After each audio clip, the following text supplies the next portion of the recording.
c'est l'Épiphanie. On célèbre l'Épiphanie. L'Épiphanie vient du mot grec épiphania. Phanos veut dire lampe.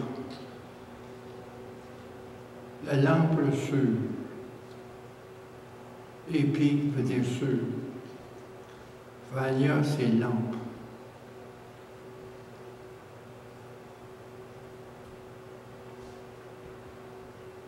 Parce que les mages, ils ont bien une étoile.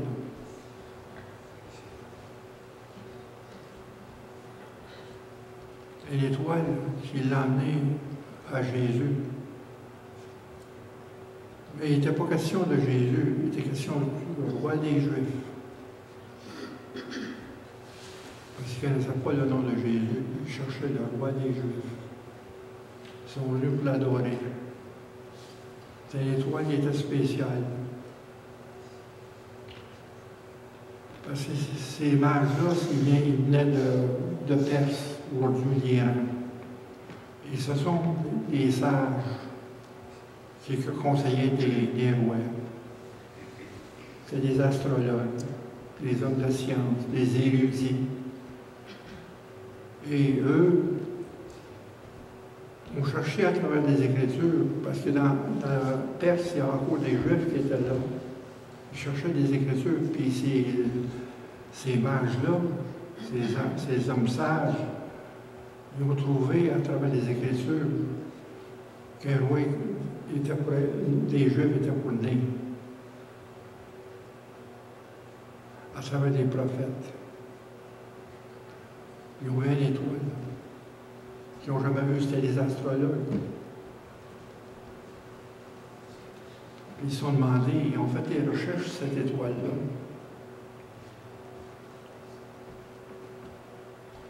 Puis ces mages-là, c'était comme une cache religieuse. Les érudits venant de la Perse. Ils étaient spécialisés dans l'astrologie, dans la médecine, dans les sciences de la nature. On lit la parole dans Matthieu, au chapitre 2, verset 1 jusqu'à 12. Jésus était né à Bethléem, en Judée, au temps du roi Hérode. Voici que des mages d'Orient arrivèrent de Jérusalem et dirent, où est le roi des Juifs qui vient de naître? Car nous avons vu son étoile en Orient. Nous avons venu l'adorer. Le roi Hérode apprit cela, fut troublé, et tout Jérusalem avec lui. Mais toi, quand il arrive une cohorte dans Jérusalem avec des chameaux, les chameaux aussi se promènent dans d'autres langues, ils arrivent avec des chameaux, ils se demandent d'où ça vient. Puis Hérode, il était un petit peu curieux, là. Il cherchait le roi des Juifs. Parce que lui, il était gouverneur. Les Romains l'avaient placé là. Le roi Hérode, l'ayant appris, fut troublé, et tout Jérusalem avec lui. Il s'assembla tous les principaux sacrificateurs et les scribes du peuple. Il s'informa auprès d'eux où devait naître le Christ. C'est-à-dire, eux autres, ils ont fouillé sur les Écritures, les prophètes. Et qu'est-ce qu'ils ont dit? Ils lui dirent à Bethléem, en Judée, et voici ce qui est écrit par le prophète. Et toi, Bethléem, terre de Juda, tu n'acceptes pas le moins d'entre les principales villes de Juda, car de toi sortira un chef qui paîtra Israël, mon peuple. Ça vient de Michée qu'on a lu au chapitre 5, verset 1. Parce que c'est ça le prophète Michée qui a établi que c'est à Bethléem qui était pour naître le roi des Juifs, Jésus. Alors Hérode Hérode fut appris en secret les mages. Il s'enquit soigneusement auprès d'eux. Depuis combien de temps que l'étoile brillait? Parce qu'il voulait savoir l'âge de Jésus. Puis il envoya à Bethléem en disant, allez et pensez, prenez des informations exactes sur le petit enfant. Quand vous l'aurez trouvé, faites-moi savoir afin que j'aille auprès, aussi moi-même de l'adorer. Après avoir entendu le roi et de partir, et voici l'étoile qui avait vu en Orient marchait devant eux, juste au lieu où était le petit enfant. Elle s'arrêta. Retenez ça, parce qu'on va parler de l'étoile du matin. L'étoile s'est arrêtée. Ils ont trouvé Jésus. Et quand il a aperçu l'étoile, ils furent saisis d'une grande joie. Parce qu'ils ont trouvé ce qu'ils cherchaient. Ils ont trouvé le roi des Juifs. Ils entraient dans la maison. C'est pas dans la crèche, dans la maison. Ça veut dire que là, Jésus avait à peu près, peut-être entre 1 an et 2 ans. Ils virent le petit enfant avec Marie et sa mère, ils se protestaient, ils l'adorèrent. Ils ouvrirent ensuite leur trésor, ils leur ouvrirent en présent de l'or, de l'encens et de la myrrhe. Puis, divinement avertis en songe de ne pas retourner vers Hérode, ils retournèrent vers le pays par un autre chemin.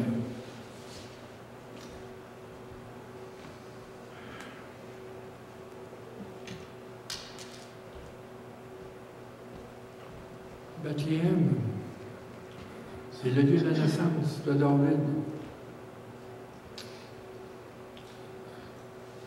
La maison de David, la tribu de Juda. Dans Genèse 49, au verset 10, le sceptre ne s'éloignera point de Juda, ni le bâton souverain d'entre de ses pieds. L'évangile de Matthieu est axé sur la royauté de Jésus. Jésus roi. C'est le thème principal. Et Jésus le Messie, Messiah. Car les Juifs s'attendaient que le Messie devait naître à Bethléem.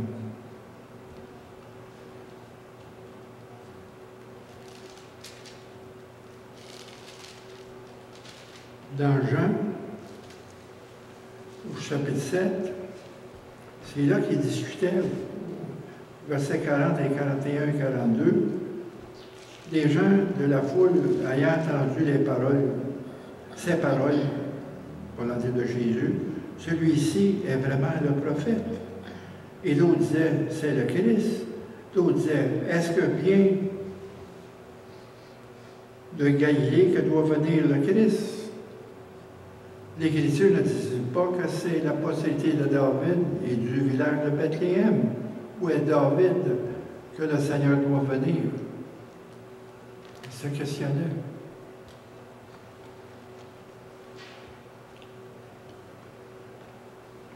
Mais Hérode n'était pas un juif, il était appointé par le Sénat romain pour gouverner cette partie du monde, sur la Judée. Et c'est un gouverneur qui était sans morale.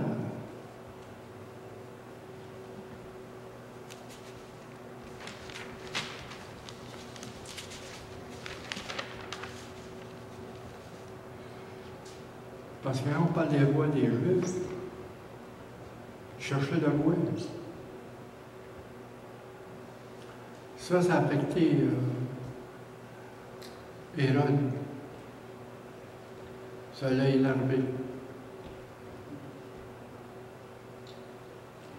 Parce que dans l'évangile de Matthieu, au chapitre 21, c'est là qu'il est l'entrée triomphale de Jésus à Jérusalem.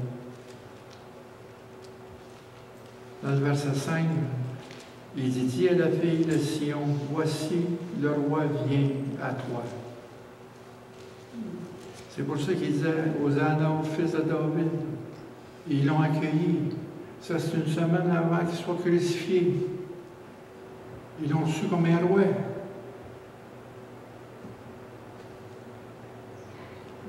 Jésus, après ça, Jésus devant Ponce Pilate, il a demandé, es-tu le roi des Juifs? Jésus, tu le dis. Et l'écriteau qu'il a fait sur la croix de Jésus, c'était Jésus de Nazareth, roi des Juifs. C'est l'écriteau. Il est écrit en grec, en latin et en hébreu. Jésus de Nazareth, roi des Juifs.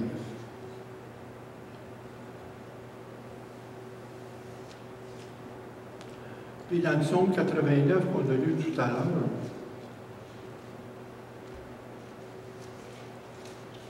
il dit, j'affirmerai la postérité pour toujours, et j'établirai ton trône à perpétuité. Et au verset 28, dans le psaume 89, il dit, moi, je ferai de lui le premier-né, le plus élevé des rois de toute la terre. Le roi des rois.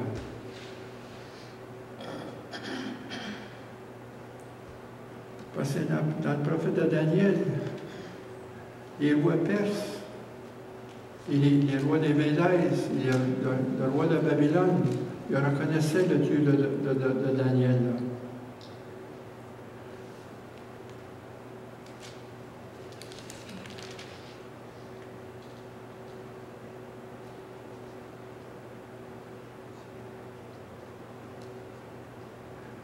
Dans le chapitre de Daniel 2, verset 44, dans le temps de ces rois, le Dieu des cieux suscitera un royaume qui ne sera jamais détruit et qui passera point sous la domination d'un autre peuple. Il brisera et anéantira tous ces royaumes-là, et lui-même subsistera éternellement. Les rois sont montés sur des trônes, mais leur pouvoir a été d'une certaine durée. Ça n'a pas été permanent. Ça a été temporaire. Tous les rois qui ont subsisté sur la terre, tous les royaumes. C'est pour ça qu'il dit ici, il suffira un royaume qui ne sera jamais détruit. Le royaume de Dieu. Le royaume qui va revenir sur la terre. Et au chapitre 6, dans Daniel encore, versets 26 et 28,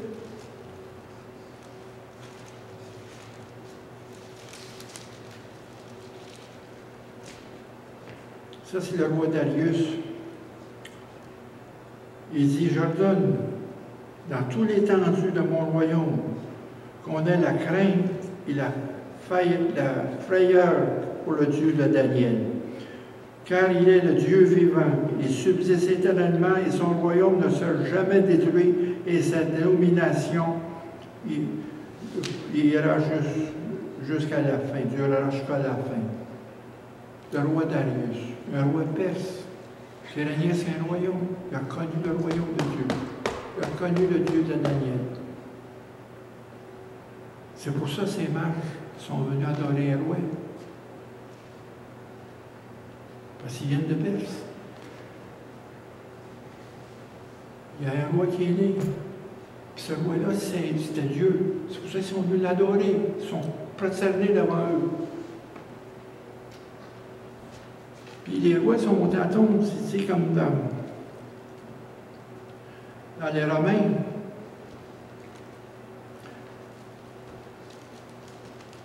« 13, verset 1, quand je vous disais tout à l'heure, les rois montés sur les trônes, leurs pouvoirs ont été d'une brève durée. Ici, dans Romains 13, verset 1, et que toute personne soumise aux autorités supérieures, car il n'y a point d'autorité que ne viennent de Dieu. Et les autorités qui existent ont été instituées de Dieu. Toute autorité. Le vrai roi, c'est Jésus. Le vrai roi. C'est lui qui a mis les rois partout. C'est lui qui a établi nos gouvernements. Et on a le gouvernement qu'on mérite, selon nous. Si un peuple est corrompu, ils ont un gouvernement qui est corrompu.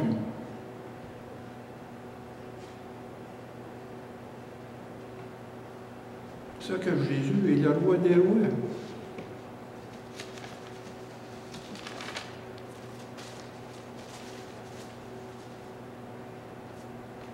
Puis ils ont vu une étoile qui est apparue de l'Orient, qui ont guidé. C'est une étoile qui guide.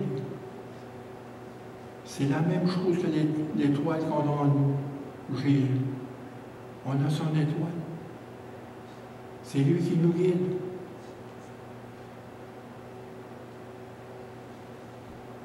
L'étoile du Christ. Parce que dans le livre des Nombres, au chapitre 24, verset 17, je le vois, mais non maintenant. Je le contemple, mais non de près. Un astre sort de Jacob, un cep s'élève, un astre, une étoile. C'est pour ça que sur le drapeau d'Israël, vous avez l'étoile de David. C'est cette étoile-là. C'est cette étoile-là qui sort de Jacob. C'est la signification d'un astre, l'étoile du matin.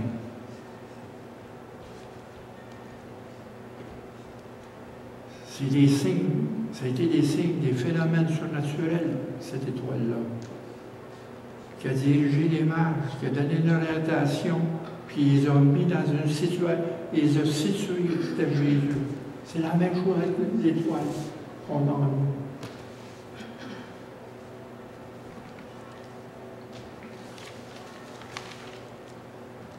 On lit trois passages.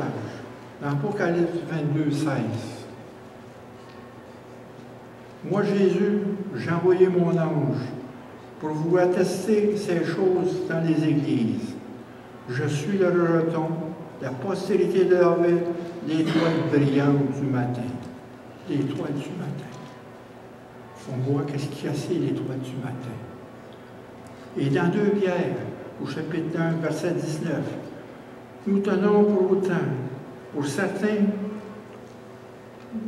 les paroles prophétiques à laquelle vous faites bien de prêter attention, comme une lampe, on a chanté ça tout à l'heure, comme une lampe qui brille dans les lieux obscurs, jusqu'au jour que vienne apparaître et que l'étoile du matin se lève dans vos cœurs.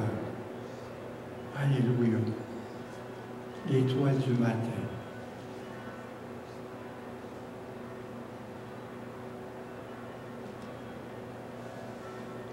Et dans 2 Corinthiens, chapitre 4, verset 6. Car Dieu qui a dit, la lumière brillera du sein des ténèbres, a fait briller la lumière dans vos cœurs, pour faire resplendir la connaissance de la gloire de Dieu sur la face de Christ.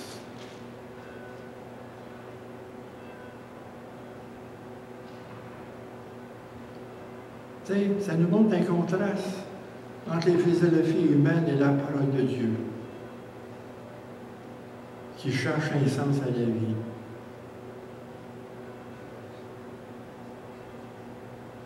L'origine divine des Écritures. Toute prophétie provient de Dieu et non des hommes. Le message de Dieu est infaillible, sans erreur, inhérent de toute erreur, de tout mensonge et de toute tromperie.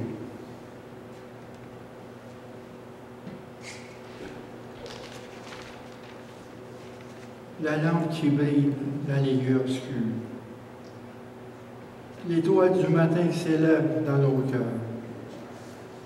Dans Luc, on va prendre connaissance de cette étoile-là.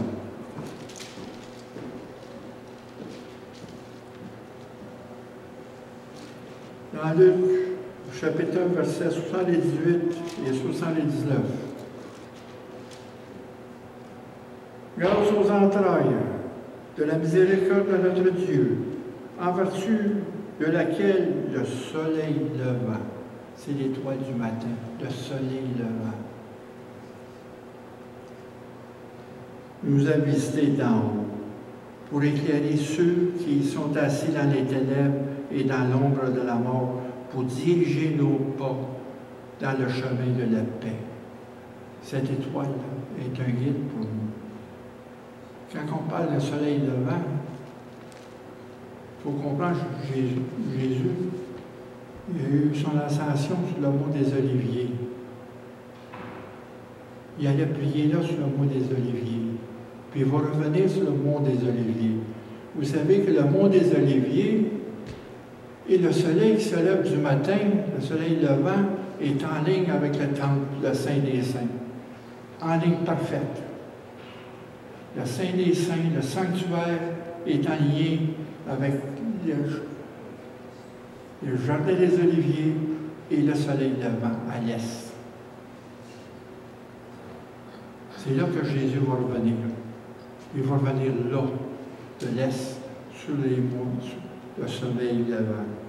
C'est la signification. La lumière était la vie. Et la lumière, lui, dans les ténèbres. Et Jésus a dit, je suis la lumière du monde. Quand on dit que l'étoile du matin, c'est notre guide, justement, qu'est-ce qu'il dit là? Je suis la lumière du monde. Et celui qui me suivra ne marchera pas dans les ténèbres, mais aura la vie éternelle. Celui qui persistera à me suivre ne marchera jamais dans la confusion. Car cette lumière-là nous guide. Cette étoile-là nous guide. L'étoile du matin s'est arrêtée dans nos cœurs. La parole de Dieu est montée. Quand on dit ça,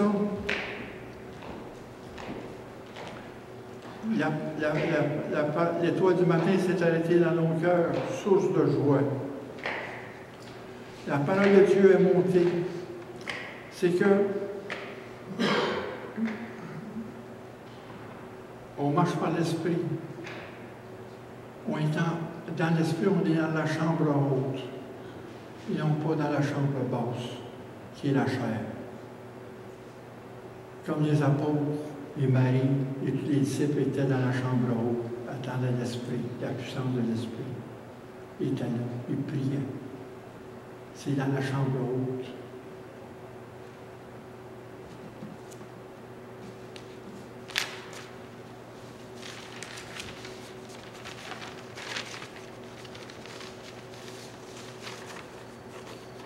Il faut retourner nos regards vers Jésus.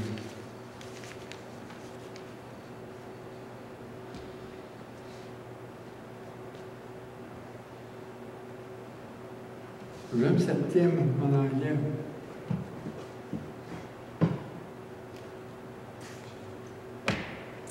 Turn your eyes upon Jesus. Tournez vos regards vers Jésus.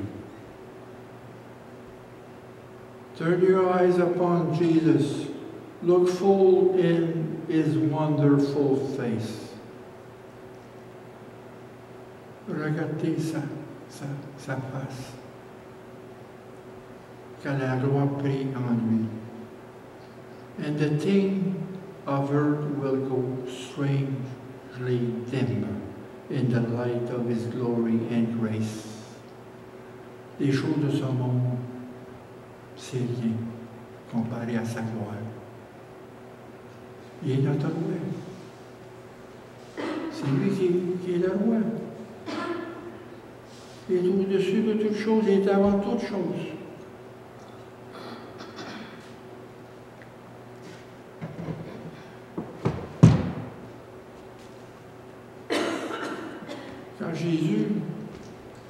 Quand Jésus marchait sur les eaux, dans Matthieu 14.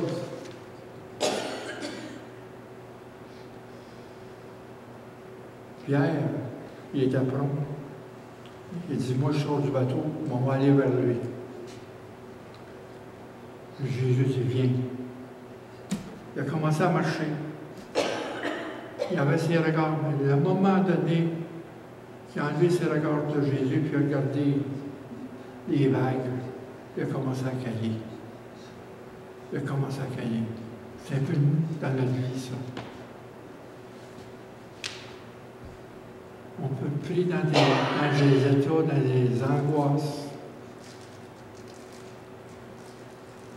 des inquiétudes. C'est comme si je regarde ma main, mes inquiétudes sont là, puis je la rapproche de moi, je ne vois plus rien. Je ne vois plus Jésus. Je vois juste mes inquiétudes. Mais il faut les éloigner. Il faut envoyer les regards sur Jésus.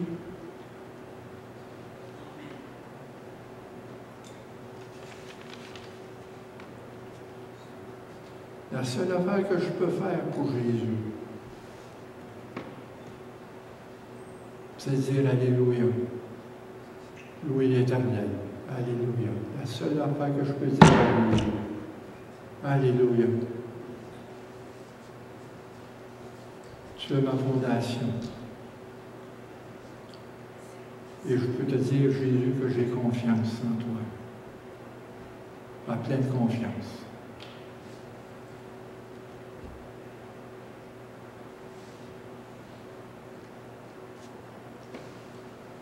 Ben vous, l'étoile du matin va vous diriger cette année.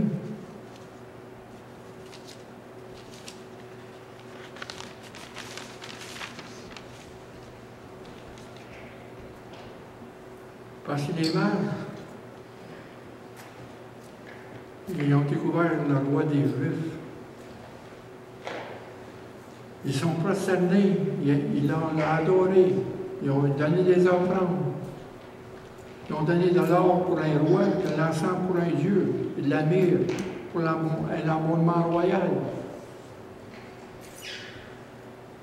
Notre offrande à nous, c'est un sacrifice vivant. Offrez nos vies à Dieu, à Jésus. Car l'étoile du matin est notre guide. Comme vous le disiez, pour nous diriger nos pas dans le chemin de la paix. Est-ce que l'étoile s'est arrêtée dans votre cœur?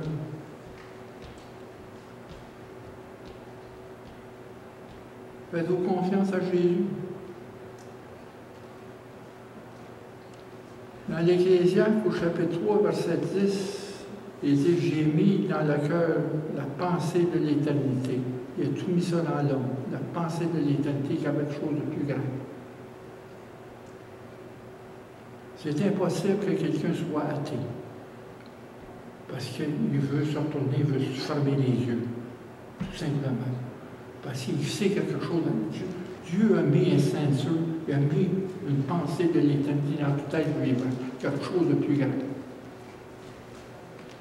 Quand tu vois à travers la création, tu vois la gloire de Dieu dans sa création, partout. Les merveilles. Tu regardes les étoiles, les merveilles. Les galaxies, c'est des merveilles. Il a compté toutes les étoiles.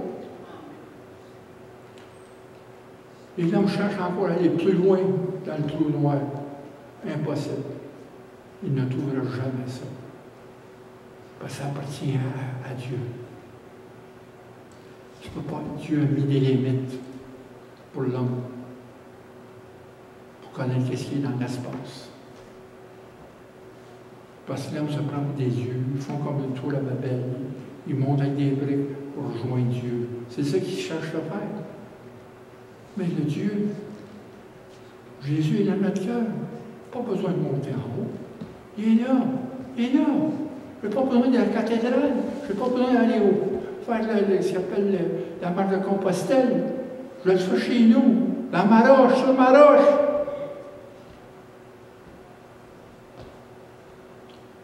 Il a créé en moi un ordre de paix. Shalom. Tout est ébranlé alentour de moi. Tout regarde les nouvelles, les médias qui essaient de nous faire peur. Non. La paix est en nous. C'est là qu'il y a notre paix. On va en parler la semaine prochaine.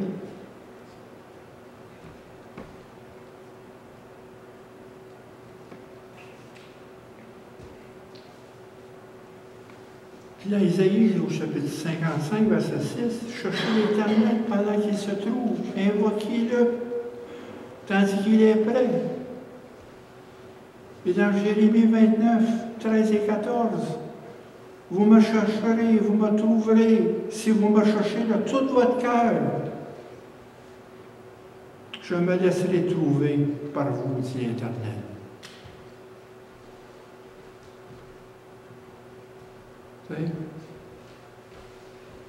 L'Éternel se laisse découvrir.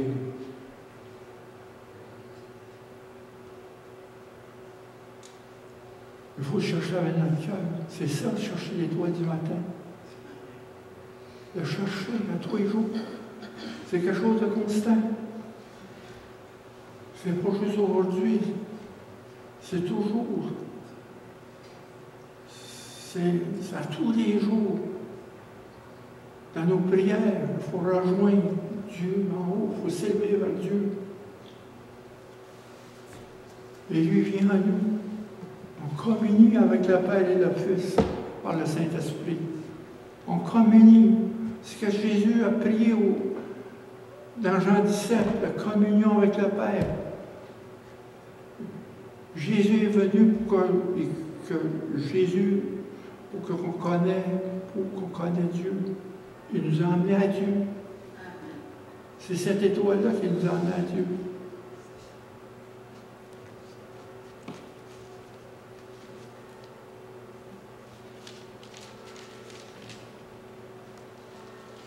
Oui, nous devons nous affirmer. Je me tiens sur la fondation ferme qui est Jésus. C'est une fondation qui est ferme. J'ai confiance en toi, Jésus. Il n'y a pas d'autre fondation. C'est Jésus qui est la fondation. C'est sur cette fondation qu'on se tient, c'est sur cette fondation que nos vies se tiennent. C'est une fondation qui est sûre. Vous n'êtes pas sur des sables mouvants, vous êtes sur le roc. Il est notre rocher. Il est notre refuge.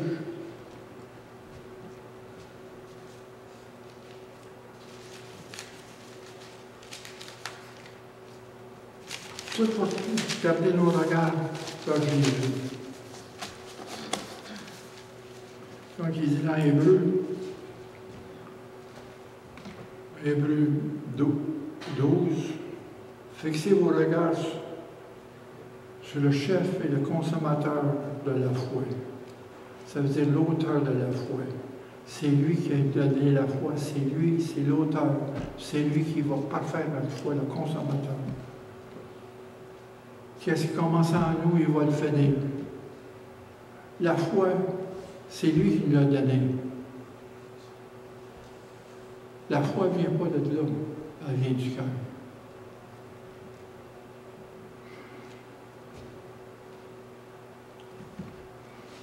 Vers où l'étoile du matin va nous orienter cette année? Quand dans Jérémie, au verset 29, au chapitre 29, 11, et je connais les projets que j'ai formés sur vous, dit l'Éternel, projets de paix et non de malheur, afin de vous donner un avenir et de l'espérance. N'oubliez pas, on est citoyen d'en haut. Notre citoyenneté, on a deux citoyennetés, celle en ce moment ici et celle d'en haut. C'est là qu'on va. Notre patrie est en haut, pas sur la terre. On est un passage, on est des étrangers ici. On est juste un passage.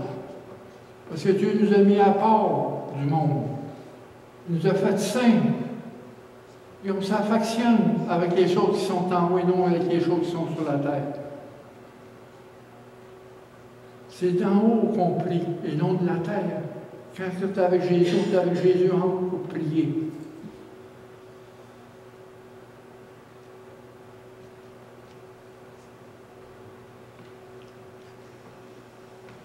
Le plan de Dieu, l'étoile du matin qui marche devant nous, comme il a marché devant les mages.